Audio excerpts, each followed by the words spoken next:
Hey pterodactyls, it's your resident Homosaurus here, and welcome to my podcast, A Homosaurus in a Book.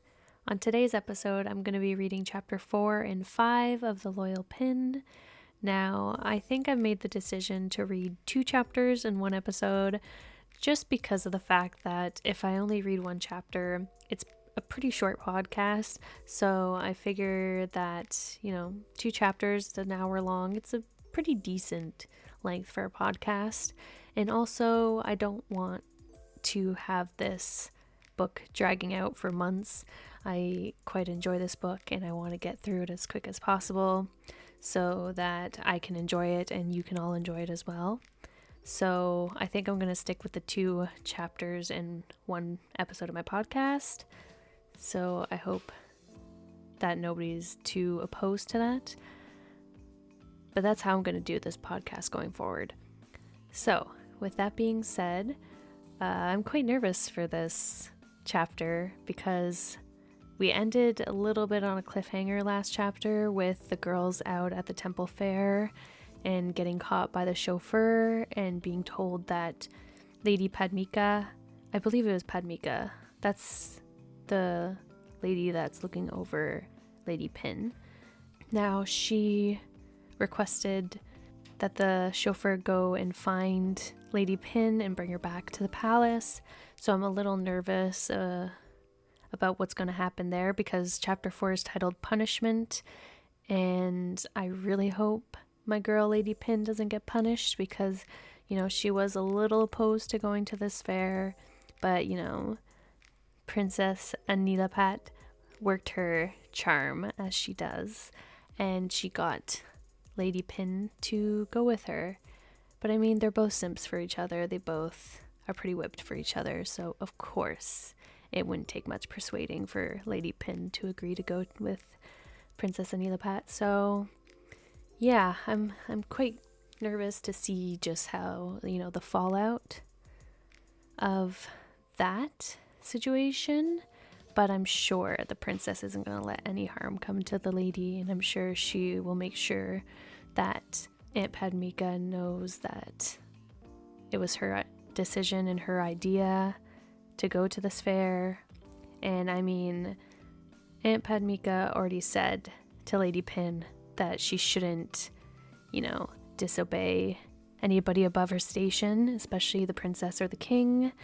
And if that's the case, the princess is above Lady Padmika's station, so she should listen to her when she says don't punish Lady Pin. So fingers crossed that, the princess is her knight in shining armor and she protects her from being punished. But that would go against the whole title of the chapter called Punishment. So, yeah, I'm excited to get into this. I am loving this book so far. I'm loving the chemistry between the princess and the lady. I'm loving how vocal the princess is about her simping for the lady and how more reserved the lady is. She's more of an internal simping and the princess is external simping. So I'm loving that dynamic and I'm loving how much they play off each other, and just a little bit, we're getting tiny seeds of jealousy from Lady Pin in regards to the princess's relationship with Prek. Prek last chapter was saying how well she knew the princess, and the lady was like, excuse you, I know the princess really well as well. You guys are the ones who don't know me well. And then the princess was immediately like, no, I know you. So I'm loving the kind of dynamic between the 3 characters. I love Prek, and I love how much she doesn't care about the princess's station or status, and she still treats her like she would a normal friend, regardless of how, I guess, abnormal being a princess is. So I'm loving this. I'm loving the characters, and I can't wait to read more. So before we get into this, if you haven't already, please go support the author Mon Mao and purchase their book, The Loyal Pin. I purchased the book on Amazon for Kindle, but there is also the MEB app where you can purchase the book.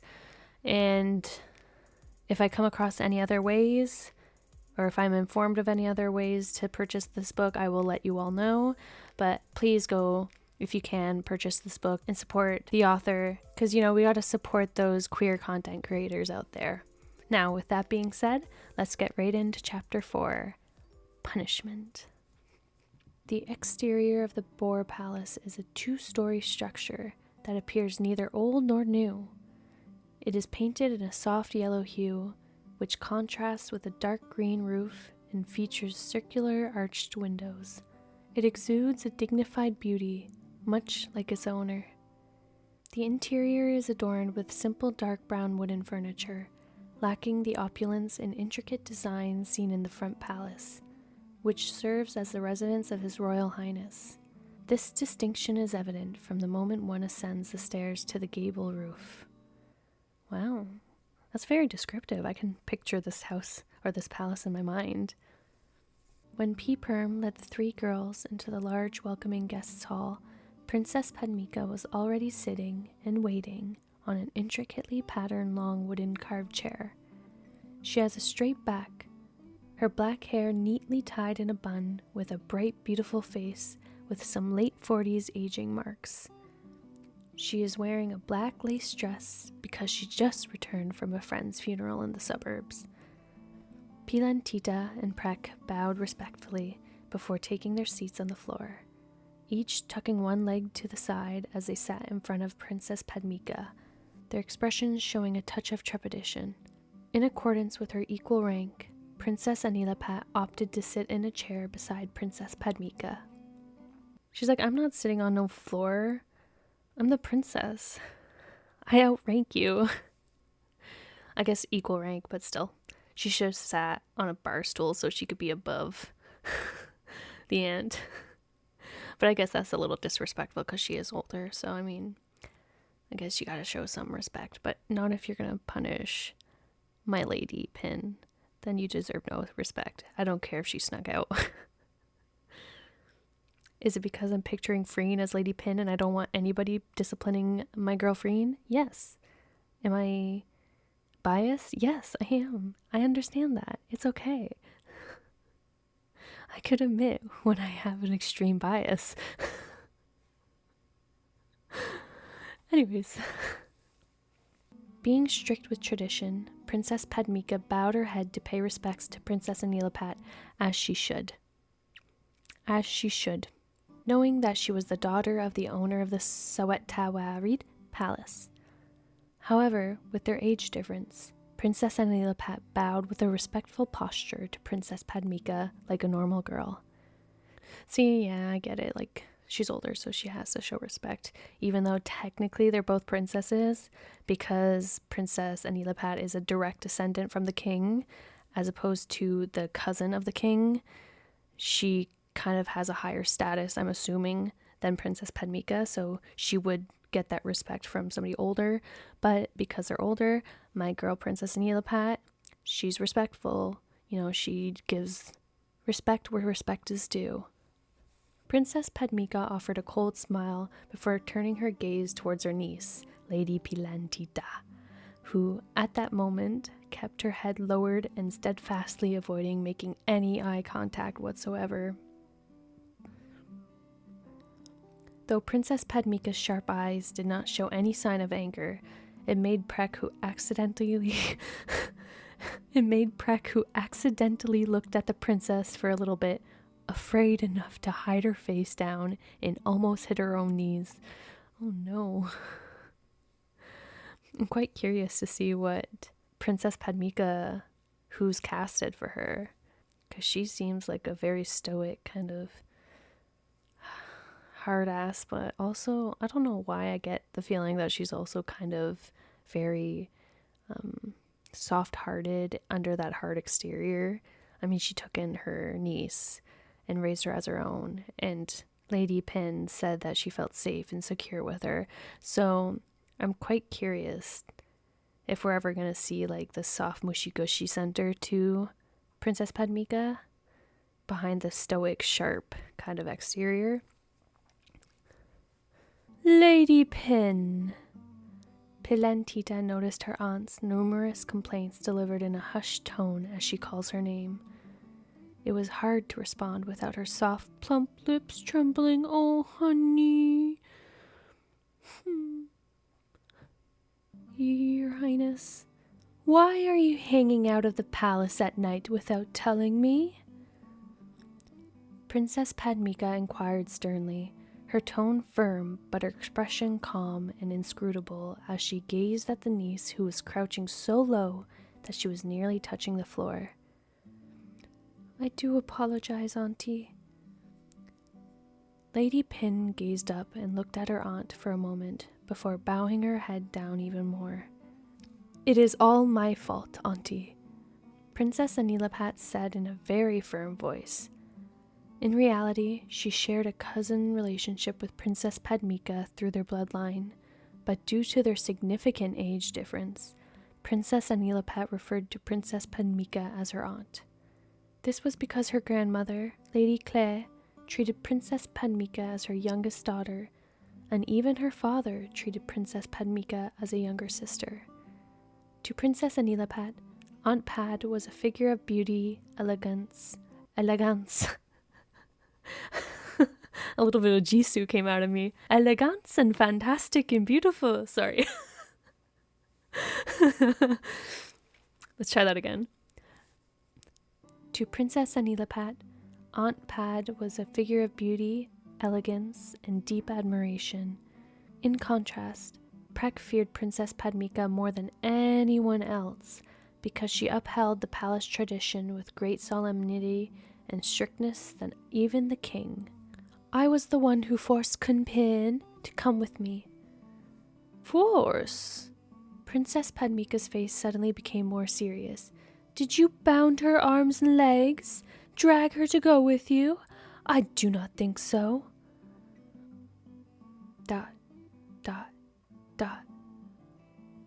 "Lady Pin walked by her own legs." ...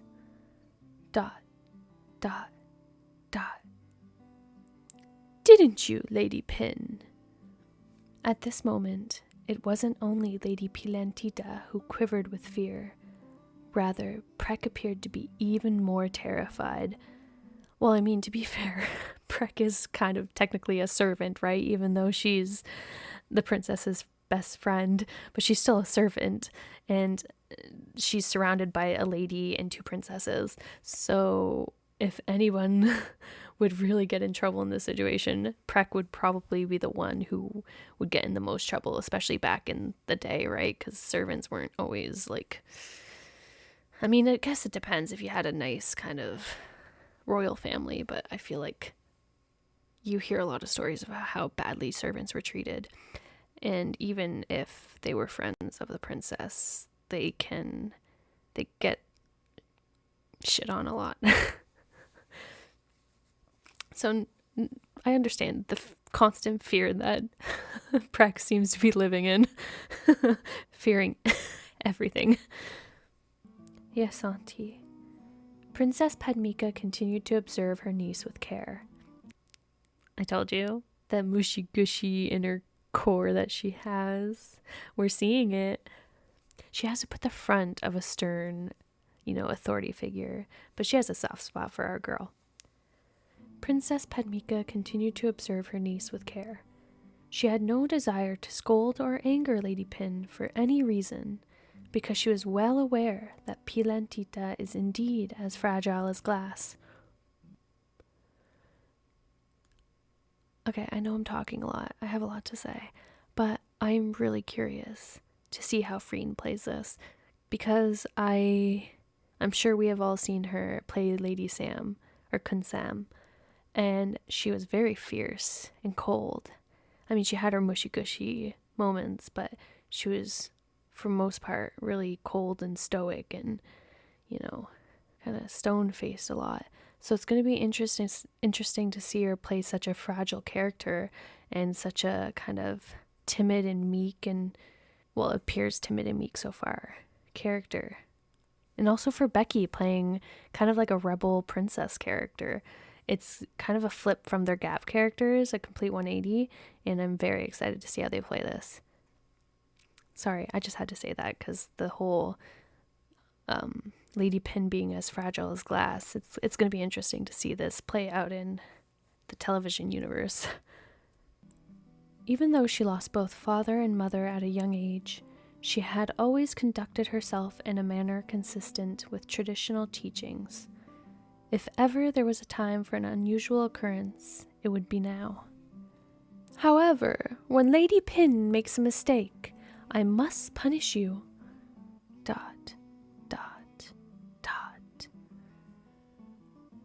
Do you know why I have to punish you, Lady Pin? Because I am wrong. Pilantita replied to her aunt in a full sobbing voice. Oh, I completely read that wrong then. Because I am wrong. Pilantita replied to her aunt in a full sobbing voice, blaming herself for not resisting. Her anger grew as she questioned herself and discovered, even though she was aware that accompanying Princess Anilapat to the temple fair at this hour would eventually lead to her aunt's punishment, as it had before. Oh, it wasn't the first time. See, she's weak for the princess. She doesn't say it externally, but her actions speak louder than her words. I'm loving it. Even though she was aware that accompanying Princess Anilapat to the temple fair at this hour would eventually lead to her aunt's punishment, as it had before, would she still opt for leisure? And when the answer was yes, Lady Pilantita was deeply frustrated with herself. What did you do wrong? Princess Padmika strictly repeated her words. I am wrong because I decided to go outside the palace. Lady Pin could only think of that answer. Up until now, she herself had not been able to understand how serious her mistake was. How about Princess Anilapat?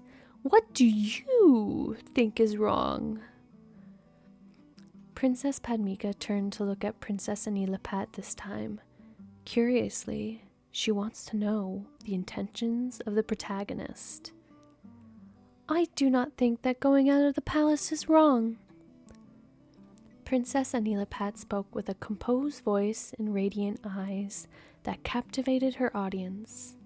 However, Lady Pin anxiously glanced at Princess Anilapat, fearing that her aunt might also reprimand Princess Anilapat. Lady Pin did not wish such an outcome.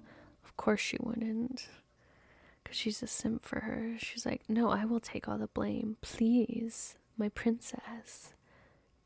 Don't get in trouble too. It's wrong that we did not inform you in advance, which worries you. Is that it? Unconsciously, Princess Padmika began to feel a fondness for conversing with the king's youngest daughter. If there would be any more inappropriate actions, it would be going out at dark, especially with only girls. It is too dangerous. Princess Anil is very clever. Princess Padmika flashed an affectionate smile to Princess Anilapat fondly.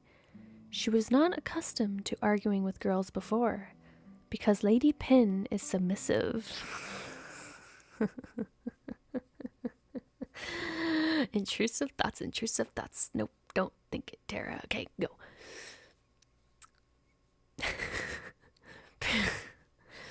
Princess Anil is very clever.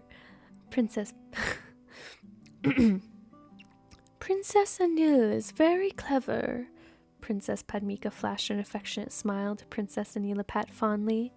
She was not accustomed to arguing with girls before, because Lady Pin is submissive, and moreover, she was also quiet. I'm sure Princess Anil's gonna change that. Anyway, back to the story. It appears that Princess Anilapat has a good understanding of thinking maturely. So why did you still go through with it? Princess Padmika's question not only caused Princess Anilapat's eyes to widen and gleam, but also made it impossible for her to suppress her smile. The reason I still do that is because I'm still young. A child cannot stop their own curiosity. The bright dimples on her cheeks promptly brightened up the gloomy guest room atmosphere where the younger girls were offering trembling prostrations. However, when I listened to your words a moment ago, when I think about it, I understand that adults have reasons to worry. Once you understand, what do you think about it? Princess Padmika curiously asked Princess Anilapat with affection. After thinking, I agree with some parts and disagree with some. Which parts do you disagree with? What I do not agree on is the fact that the world outside is worth learning, and a child should not languish only in the palace. You just need to have an adult to accompany you and to guide you both the good and the bad. Princess Padmika could not help smiling, even though she was angry with her niece, Lady Pin. I told you all, Princess Anil is going to get her girl out of a punishment. No way she will sit in the same room and let Lady Pin get punished. She will do her darndest. She will use any trick up her sleeve to make sure that her girl is safe and sound by the time she leaves. Princess Anilapat was different from any girl of her age, but in a good way. She is graceful, intelligent, bold, and dares to speak out. Oh, and climbs trees, destroys her father's plums, steals, good girl things. While many ideas appear to be too advanced for Princess Padmika to grasp, the king had even told Princess Padmika about his little daughter, about the mischievousness around the palace, that punishing Anil is hard, because she thinks like a lawyer. You cannot reason with her easily. The king chuckled as he spoke, his eyes brimming with affection when he mentions Princess Anilapat. Interesting. That is very interesting. So the father speaks about the Princess Anil with warmth and affection and love. But when Princess Anil, spoke about her father, she seemed to have a bit of like a grudge, or like there's bad blood between them, and she intentionally targets his beloved trees. So at the beginning, it gives you a bit of a sense that, Princess Anil is rebelling against her father in some ways, but her father loves her and has affection for her. So I'm wondering what happened to cause her to kind of rebel against her father, or if she's just doing it as pranks for him and he's just humoring her and there's no actual bad blood, and because she's done it before and she gets away with it, she keeps doing it. But I don't know. This is interesting. I'm curious now to see what happened between the king and the princess. I may have entrusted her with Anyways, sorry. I may have entrusted her with Prince Anan for too long. Oh, okay. I thought he was going to say he may entrust her to a prince. Sorry, I thought that was going somewhere else. I apologize for my gagging. I may have entrusted her with Prince Anan for too long. He studied in Europe and developed modern ideas. He raised Anil as his daughter, which may have influenced her turning out this way. The king mentioned Princess... I'm assuming that meant prince. The king mentioned Prince Anantawut, the eldest son, the owner of Oh no. The owner of Barafa Palace, located in the east of the Grand Palace.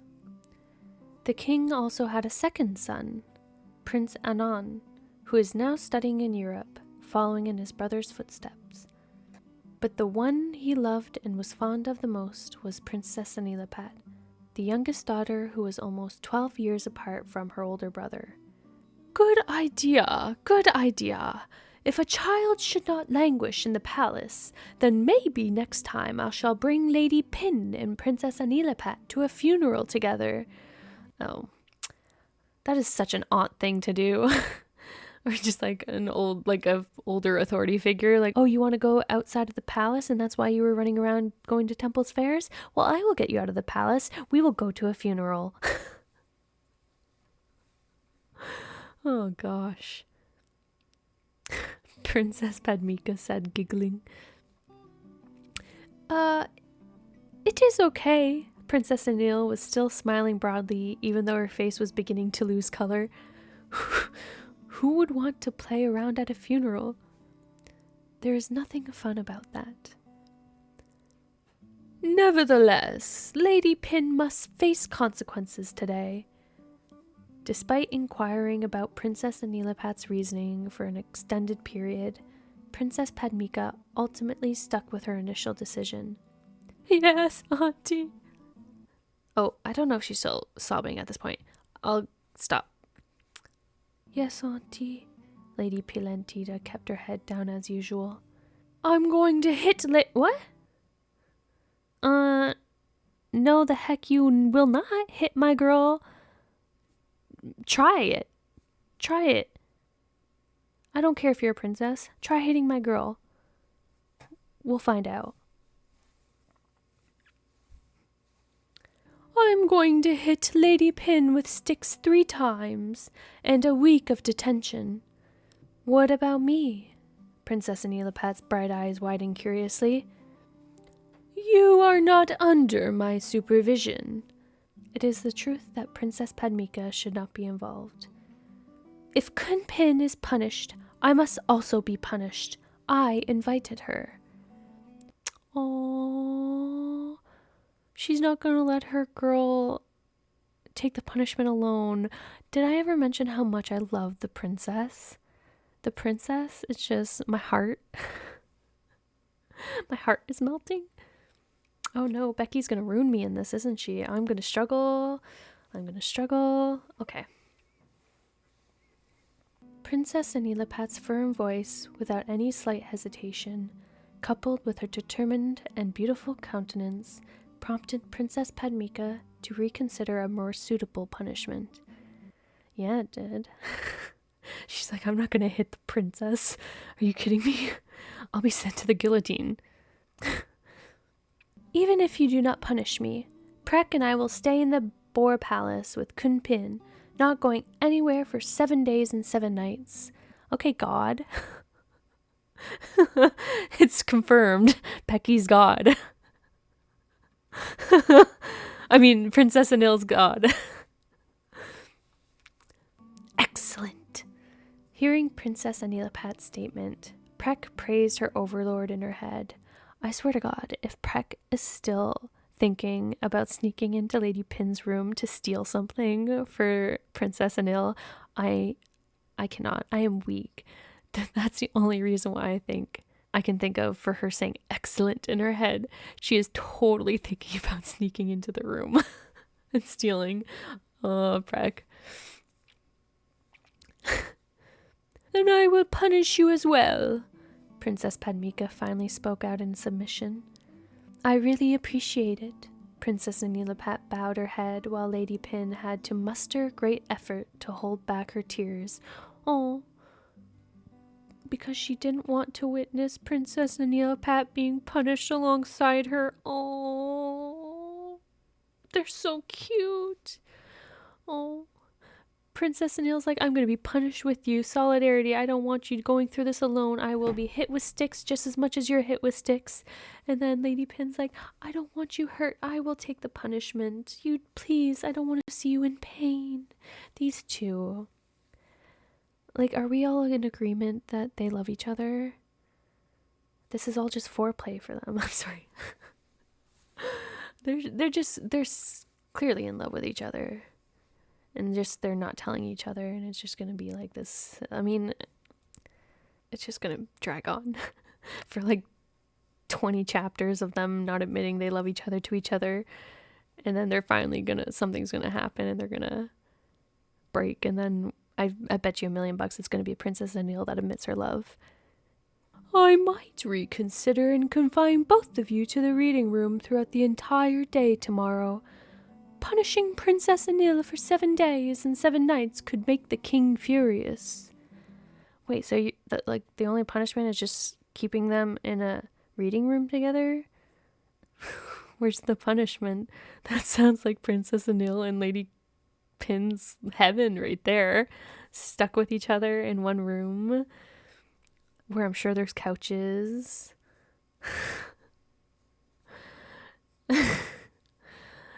Anything could happen in a day.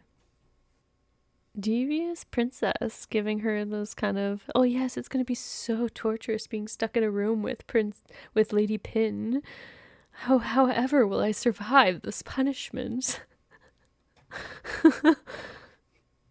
Thank you for your kindness. Surprisingly, Princess Anilapat is now smiling broadly and satisfactorily. No shit. That was her plan all along. Accepting the punishment. Prek, who was still crouching on the floor, could only once again praise her overlord in her head. Princess Anilapat, Princess Anilapat, why are you striving so hard to incur Princess Padmika's punishment? You're quite clever. Oh yeah, the cleverest. You know, the gays had to find ways to make it work back in the day, you know? anything to make it work. Oh, being stuck in a reading room with books and all of this. Oh yeah, so hard. It's stuck with a lady that I'm obsessed with. Oh my god, the agony. Oh my god, this is too much. Oh, that's it. That's the end of chapter 4. Okay, well, that was fast. So I guess the next chapter is the reading room, chapter 5. So yeah, I kind of figured that, you know, Princess Anin wasn't going to let Lady Pin suffer alone or even have a harsh punishment. So now what? Lady Pin is not getting whipped with sticks and her punishment is being stuck in a room with the princess for a day? I mean, if that's a punishment, where do I sign up? I've been a bad girl. Wait, no. Tara, don't put that in this podcast. If you put this in the podcast, you know what? I blame it on trying to get this podcast out to you guys for fast. Because, oh Lord, you know when you just say things that pop into your brain and you instantly regret them. Yeah, that's what just happened. Anyways, moving on to chapter 5, the reading room. Let's just forget that happened, everyone. The reading room.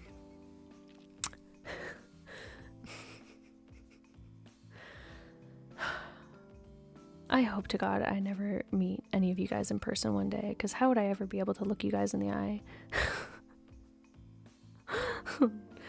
Anyways. The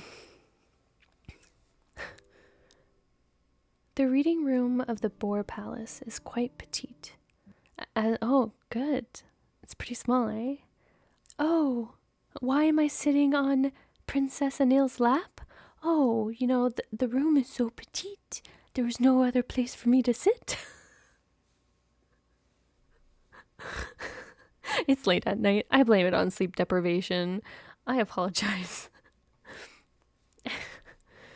The reading room of the Boar Palace is quite petite, as it resides on the pentagonal porch of the palace.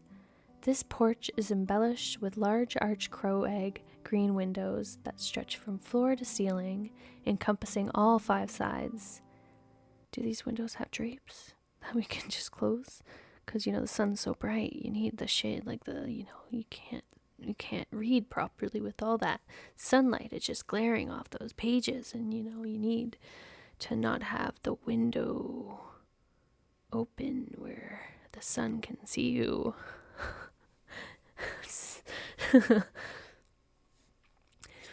In the center of the room, a dignified teak table had been positioned with a deliberate placement, allowing the exquisite light to filter in from the sides.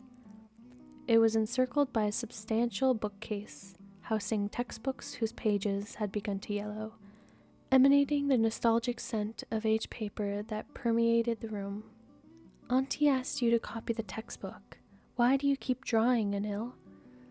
Why are you guys actually copying textbooks and drawing? Really? That's what you're gonna do in this petite room? Alone? Locked in? You're gonna copy textbooks and draw. Okay, ladies. You have your priorities way too straight for me. Auntie asked you to copy the textbook. Why do you keep drawing, Anil? Lady Pin impatiently asked when she glanced and saw Princess Anilapat is more excited to draw and scribble in a book rather than copying textbooks, which was her aunt's punishment for their transgressions. Sneaking off to the temple fair at dusk without informing anyone. I'm bored, Kun Pin. Why would you have to copy it when all the letters are already in the textbook? Princess Anilapat looked up to Lady Pin with crystal clear eyes in the sun. You copy it for the sake of remembering. Auntie might check it when you leave the room. Lady Pin rested her chin on her hand with a sense of boredom, pondering whether there would ever be a time when Princess Anil would follow someone's instructions without questioning. Well, foreshadowing? I'm sure there's going to be a time when you, Lady Pin, instruct Princess Anil to do something. And she'll do it. Maybe in another petite room that is, not for reading textbooks. No. I am not finishing that. I am not finishing that. You all get what I'm putting down. I know this podcast is explicit, or rated explicit, but that doesn't mean that every chance I get, I have to make it live up to that rating. Okay, moving on. If she really wants to see it, I will recite an article in the textbook for her. I memorized it in my head. Dang, how smart is this girl? I know Princess Padmika said she was very intelligent, but to memorize whole texts from a textbook? Or is that literally the only text she memorized? I like that we're getting more insight to their personalities and just kind of how smart these ladies are, because this is a period piece, and back in the day, I'm sure it wouldn't have been, women being intelligent and learned and actually as smart as men normalized back then. So I'm sure that, they haven't said it. They had, Princess Padmika was describing her admiration for how smart the princess was. It's nice to see that with a period piece like this, it shows just how smart women were back then, because women were smart. It just, back in the day, men refused to see it, right? And a lot of people refused to see it, that women were just as smart, and that they did read textbooks and they did learn and recite and understand. And it's nice when you get moments of this where you see that she's not just a spoiled princess who is an airhead who just is there to look pretty and be married off to a prince. She's actually very intelligent, and she's a rebel, and she's, she doesn't conform to other people's ideals about her, and she doesn't listen or, let people push her around or demand things of her. Like, she has her own personality, her own mind, her own way of doing things, and it seems like everybody's pretty, in this story at least, that they're pretty okay with it and they're accepting of it. So I like getting these period pieces where you see that just because it's a period piece, they don't like dumb down the characters. This author didn't make the princess an airhead or a spoiled royal. She is more than that, and I like seeing stories like this. If she really wants to see it, I will recite an article in the textbook for her. I memorized it in my head. Without finishing, Princess Anilapat turned her attention back to a drawing in her notebook. Well, when we were punished, I noticed you accepted Auntie's words. Lady Pin wanted to win over this stubborn child, investing her time in trying to get through to her. I promised not to go out, but not to copy textbooks. Princess Anil still has no intention of letting Lady Pin catch up with her. Lady Pin could only sigh when she realized that defeating the princess would be challenging. She then switched to look at Princess Anilapat's sketchbook and frowned. So what are you drawing? It looks like a doodle drawing. I'm drawing Kun Pin's face. A doodle drawing. I'm drawing Kun Pin's face. I don't know if that's like supposed to be sweet or insulting that she's thinking about Lady Pin and she's attempting to draw her, but it's so bad that it looks like a doodle drawing. Princess Anil beamed a radiant smile, her dark eyes now gleaming brightly. Hearing that, Lady Pin then looked down at the drawing in the notebook until the tip of her nose almost touched the piece of paper. The drawing began with a circle in the center, featuring a wavy line at the top of the circle, resembling a strand of hair.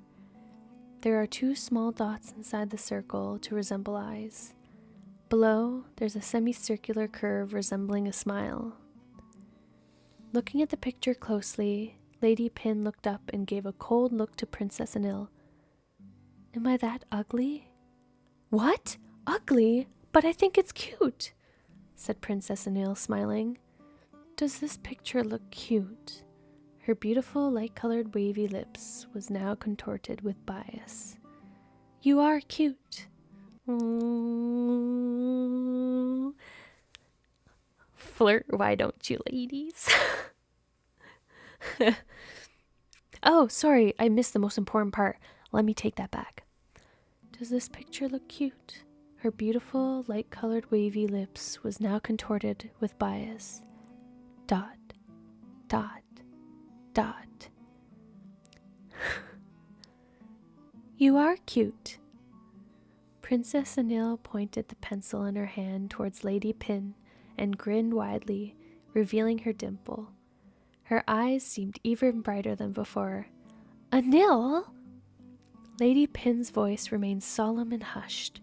Her large brown eyes carried an air of irritation, but her fair cheeks, adorned with perspiration-dampened strands of hair, flushed with redness.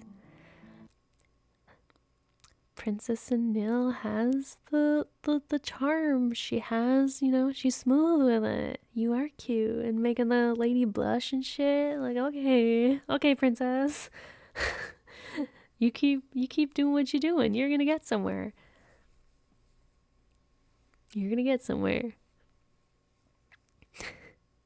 Lady Pin pulled herself away from the princess's drawing book and sat back down to prepare to copy the textbooks.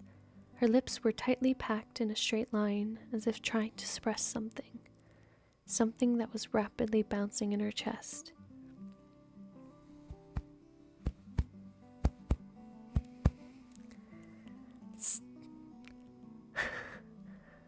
Please.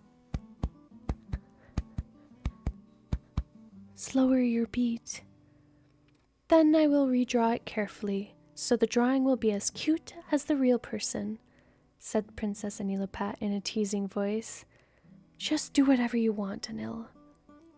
Lady Pin glanced at Princess Anilapat with anger, but smiled a bit, as if you would believe me if I forbade you.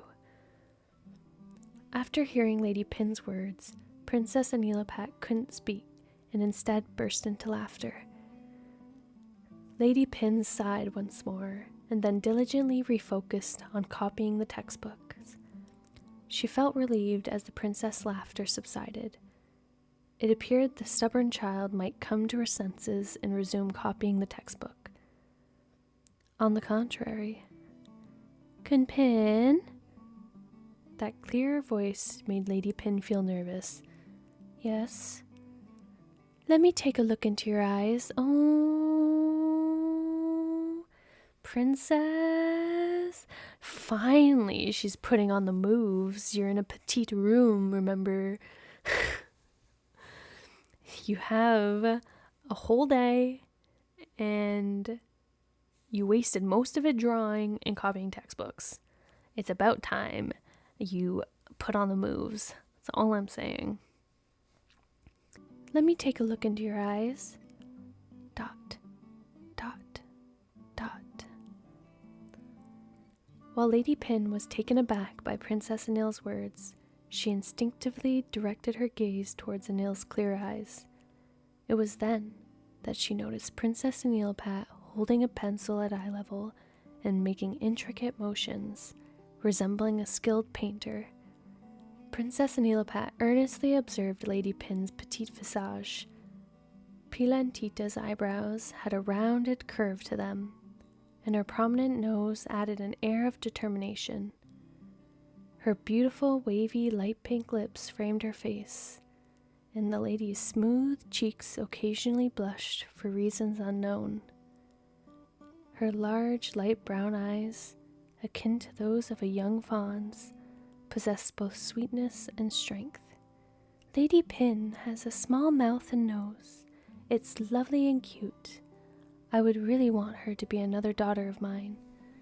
Princess Alyssa, Princess Anilipat's mother, said that almost every time she met Lady Pin, that Princess Anil almost could recite all of her mother's words by heart. Ooh, yeah, let's not. Princess Alyssa, please. Let's not enter that territory. I mean, like the fact that, like, what are they, kind of like distant cousins or something? Like they're kind of sort of related in the royalty family tree at some point, some way, somehow. I'm trying to forget how. But the fact that Lady Anil's mother wants to, like, have her as a daughter, like, come on. Let's not. Please. Furthermore, it remains deeply ingrained in her thoughts each and every day. There, Princess Anilipat brought the pencil near her face and playfully winked one eye. Kunpin, can you please smile? She asked, smiling brightly. Unconsciously, Lady Pin smiled back, which seemed to look like she genuinely listened to Princess Anilipat's words, but in reality, Lady Pin's affectionate smile aimed at the arrogant person in front of her. Aw, she couldn't help smiling at the princess. These two are so down bad for each other. It's lovely to read. A little frustrating because, I mean, just tell each other. But then it's only chapter 5, so, I mean, I know lesbians move fast, but I mean, that's a little too fast, I guess. After moving the pencil in and out for a while. In and out? What? Where am I? Oh, okay. I thought this is strange wording for moving a pencil on a notepad. Anyways, after moving the pencil in and out for a while, Princess Anilipat resumed sketching in her notebook. Meanwhile, Lady Pin spent her time gazing at Princess Anilipat's smooth cheeks and prominent nose. Princess Anilipat had been deeply engrossed in her drawing for quite some time now, until... How about this time? Princess Anil asked, while handing the drawing book to Lady Pin, who has been sitting, putting a hand on her face, glancing at her for a while. Oh, Lady Pin has been smitten. Okay. I see you, Lady Pin. Just admiring a fine work of art. And I'm not talking about the doodle. Beautiful. Eventually, after Lady Pin had been contemplating the drawing in the notebook for a while, she murmured, "Beautiful?" asked Princess Anilapat in a clear voice. "Disgraceful!" Lady Pin frowned, then replied in a deep voice, "Why did you draw me as a woman with a big head, big breasts?" Oh, Princess. Oh, no. Disgraceful. Lady Pin frowned, then replied in a deep voice, "Why did you draw me as a woman with a big head, big breasts, and such a limp arm and legs?" Does it... Oh, Princess. This is not good. Does it not look alike? Princess Anilapat raised one brow curiously. "Not even a bit." "Then I will draw it again." Her slender eyes widened in an almost imploring manner, but Lady Pin didn't perceive it that way. "Anil!" Lady Pin sternly raised her voice. "Not only did you refuse to copy the textbook, but you also annoy me." This time, a scowl formed on Lady Pin's face. She pushed the princess's drawing back away with a petulant attitude, as she realized once again that she couldn't control Princess Anil. "If you draw it again, I will get angry." Lady Pin's sweet fawn-like eyes looked menacing. "Nevertheless, I will draw something else then," Princess Anil said, giggling without care. As if Lady Pin stared until her eyes plopped out, Princess Anil still remained unconcerned. Even now, Princess Anilapat continued scribbling and humming Christmas carols, for she is a girl who never frets or worries. "I will not care about you any more," Lady Pin said while raising her hand towards her temple as if she was getting a headache from the little child in front of her. It appears that her aunt's punishment of confining her and Princess Anilapat in a small room happens to torture her the most. "The woman doth protest too much," is all I'm saying. Even Princess Anilapat's persistent habit of biting her pencil still tempts her to extend her hand and playfully pinch her cheeks until she cries. "Hey!" Princess Anil smiled at the corner of her lips. "You said you do not care, but why do you keep on looking at me?" Shh! After she got caught, Lady Pin pressed her lips together firmly, then turns her face away to avoid Princess Anilapat's gaze before resuming her tasks of transcribing the textbook. It's because she's a simp, and she will never say it out loud like you do, and so she internalizes it, and it comes out in longing gaze stares. And you know, that's how she works. You, on the other hand, you're very vocal with it. You're very in your face with it. There's two types of gay women we're looking at right here, ladies and gentlemen. And I'm absolutely living for this dynamic. It appears that this time she is determined to not easily raise her head to look at the person in front of her. The little child commenced to disrupt Lady Pin's concentration again, as if she had been sent from heaven to interrupt her textbook copying. "Kun Pin, look at this." That sweet voice eased Lady Pin's resentment as easily as if nothing had ever happened before. Dot, dot, dot. Once again, Princess Anil put the drawing book near Lady Pin, who then focused glancing at the drawing intently. "This is Anil's dream house." Calling her own name to make amends with Lady Pin always seems to be effective, as every time Pilantita hears it, she can't help but muster a faint smile. 'Cause she's a simp. Especially at this moment, when Princess Anilapat's eyes grew bright.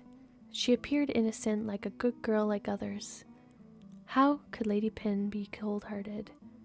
It looks much smaller than the front palace, Anil.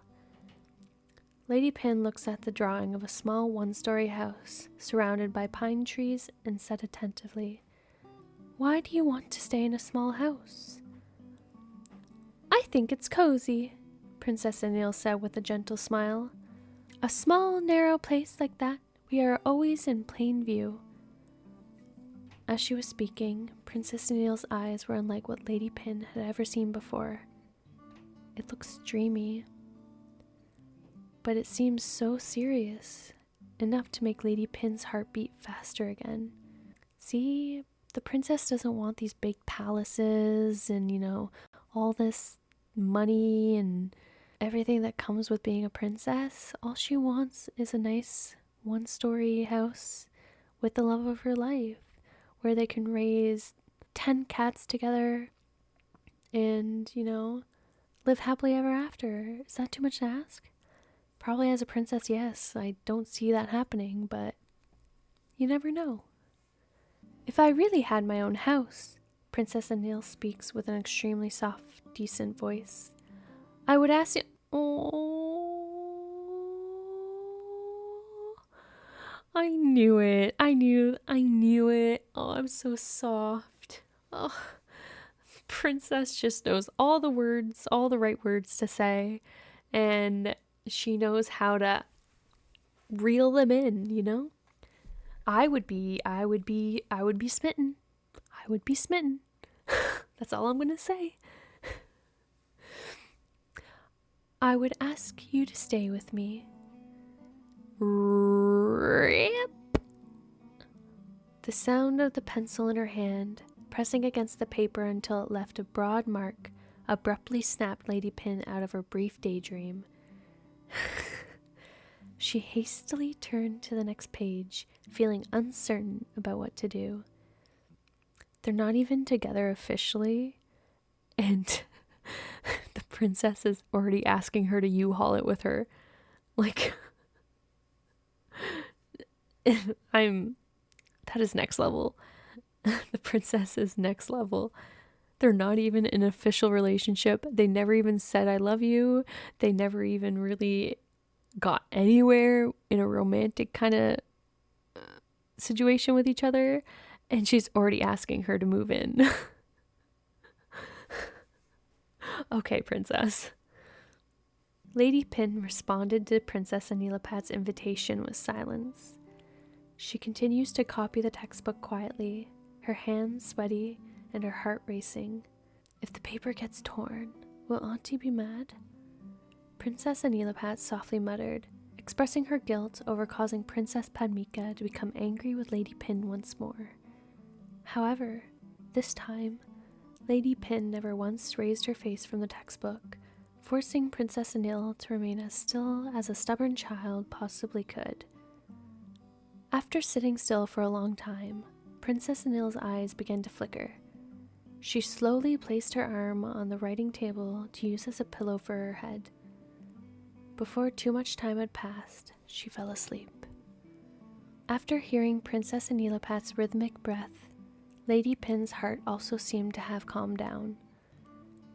Lady Pin had never had an opportunity to witness Princess Anilapat's asleep, so she earnestly propped her head up and gazed intently at this rare sight in front of her.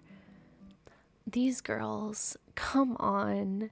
This is the cutest darn thing I have ever read. Like, they are so down bad for each other. This is making me so anxious and excited to see how all these longing gazes and flirty banter turns into the real thing. Because I don't know how it's gonna morph into that. Like, what's gonna... Oh, anyways, sorry. I'm already thinking. The chapter's not even done, and I'm already thinking about future chapters. Her lovely countenance appeared to have lost some of its radiance in slumber. She possessed straight. Princess and straight in the same sentence. Okay. I think this is a typo. I think you meant to say she possessed gay, lengthy, beautiful eyelashes. Sorry, I fixed the typo in this book. She possessed gay, lengthy, beautiful eyelashes, and her small lips were slightly ajar, giving her an innocent appearance. Her humid hairline clung to her cheek due to the stifling heat in the reading room. Lady Pin smiled. She smiles without cause. She only understands that she must now set down the pencil in her hand, then prop herself up and regard Princess Anin with a greater level of seriousness than ever before, and she doesn't appear to intend to resume copying the textbook at all. ...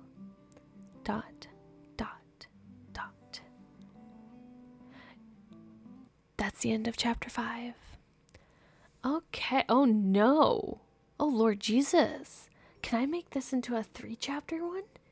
Oh no, it's already... No, okay, I can't. I'm gonna have to end here. But next chapter, ladies and gentlemen, and anybody in between, the next chapter is titled Kunpin's Bedroom. Oh no. Oh no. I'm really excited to read this next chapter. Okay. Okay. Anyways, that's the end of chapter 4 and 5. What a few chapters. All I'm getting is just the simping between these two ladies is next level. They just love each other so much, yet they're not outright saying it, and they will literally die for each other. This better not turn into the lesbian version of Romeo and Juliet, because I don't need any more of my gays buried. So I'm hoping for the best. But dang, these ladies, they have it bad. They have it real bad for each other, and I'm loving getting to read the kind of innocent teasing, well, innocent, but kind of elementary level flirting on Princess Anin's side by like drawing her in doodles when clearly she could draw better, just to kind of get a reaction out of Lady Pin, and then ending up drawing her with big breasts just to kind of get another reaction out of her. And you know, I'm really loving their dynamic and their teasing. And as I said, I'm really curious to see just what causes the switch between this flirting and silent kind of attraction for each other and turns it into romance. Because I'm almost 100% positive Princess Anin's gonna be the catalyst to change their relationship, because I don't think Lady Pin is gonna have the guts to do anything about her attraction to the princess, even though it's blatant. I mean, come on. The gazing at the princess. She has it bad, but she internalizes it a lot. And she seems to gaslight herself a lot. She says, oh, beautiful, but then disgusting. Or she's, you know, her heart's pounding for her, but then she's like, oh no, it's not. You need, like, I don't feel that way about her, even though I know my heart's pounding and I think she's beautiful and I compliment her in my brain. I don't actually think that way. And she seems to have that internal struggle a lot. But I am quite curious to see what causes the switch between their kind of denial and flirting to more like a romantic relationship. But yeah, this book is so good. And I think it's even better to me because I'm picturing Becky and Freen in these scenes, and I can actually picture them acting them out. So it's making it even more enjoyable for me. Like, I'm pretty good with books and imagining what the characters look like, but as soon as books get turned into like a movie or a TV show, and I haven't read them before, but I know the actors or actresses playing the characters, it's like I suddenly can't see anybody else. So I can't picture it in my head. So this is what's happening to me. Like, literally all I'm seeing is Freen and Becky. And I think it's causing me to have a lot of bias towards these characters. I'm sure I'm going to overlook a lot of their flaws if they have any. But yeah, this is like, I literally can't see anybody else. I'm not even picturing anybody else in my head. So it's interesting to be reading this and having them acted in my brain, basically. So it's going to be even crazier to see it on TV. And yes, thank you all for, attacking me with those images on Twitter of Freen and Becky in the Loyal Pin, and, getting to see them in the car, not the PG-13 version. You know what pictures I'm talking about. Yes, when that first dropped, I got bombarded and nearly darn near took a heart attack. So thank you all for that. And I know that some scenes from the TV show aren't in the book. So I don't know if that car scene is going to be in the book, but that's going to be an interesting read if it is. And it was so surreal that I think it was like the day or two after I did my last podcast and read the scene where Princess Anin jumped into Lady Pin's car and started just regarding Princess Padmika and riding with Lady Pin to and from school, hitchhiking up to the manor for that. People send me images of that scene of Princess Anin and Lady Pin in the car, or Freen and Becky in the car, and it's so surreal to be reading this and then having those images slowly start coming out and being able to fit the scene in the book to the scene in the TV show. It's just, it's so surreal. And as I'm reading this and I'm getting those scenes coming out, it's just like, oh, so that's exactly what they looked like in that scene. So I'm loving this. I'm so glad that I'm reading this book at this point in time when we're starting to get more and more pictures coming out from the show, because I find it's just making it more enjoyable for me to read this book, and then getting those nice little treats from the show, showing these stills of the scenes. So yeah, I'm loving this, and I appreciate all of you for tuning in, and I hope you're enjoying this podcast. I know I do pause a lot to talk, and I know that some people that may not be your cup of tea, but again, I just want to apologize. That's how I am. I have a lot to say when I read books on my own. I pause a lot in reading just to think and talk to myself about what's happening in the scene. I don't know if a lot of people do that, but yeah, I kind of, the way I'm reading it now is how I would in real life, but just internally and not externally monologuing it. So that's why sometimes I may stop in the middle of a sentence and give my feedback, because that's what I'm thinking as I'm reading it.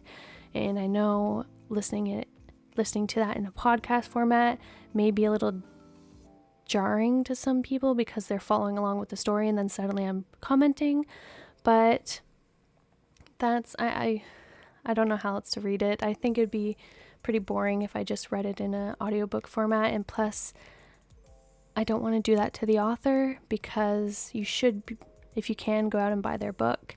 And I'm not giving, or at least I'm trying not to give a free audio version of this book. I am kind of doing this as a review as I'm reading. So I hope you all can appreciate that, and I hope that doesn't annoy you all too much. But yeah, anyways, I'm still trying to figure out the podcast schedule. Now that I have better internet, I'm trying to figure out how to manage uploading to YouTube, uploading my podcast, and I'm going to start live streaming. So I'm trying to figure out just the timing during the week and when I'll be uploading on each platform. So please be patient with me. I'm hoping to get a pretty solid schedule soon so that you'll know when certain things drop.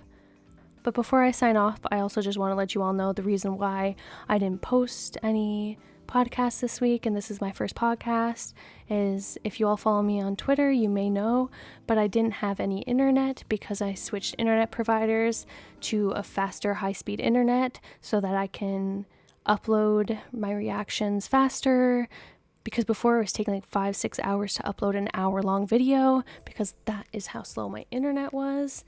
But now my internet is faster and I can even start live streaming on it. So thank gosh for that. And it will hopefully help with getting the videos and podcasts and live streams done on time.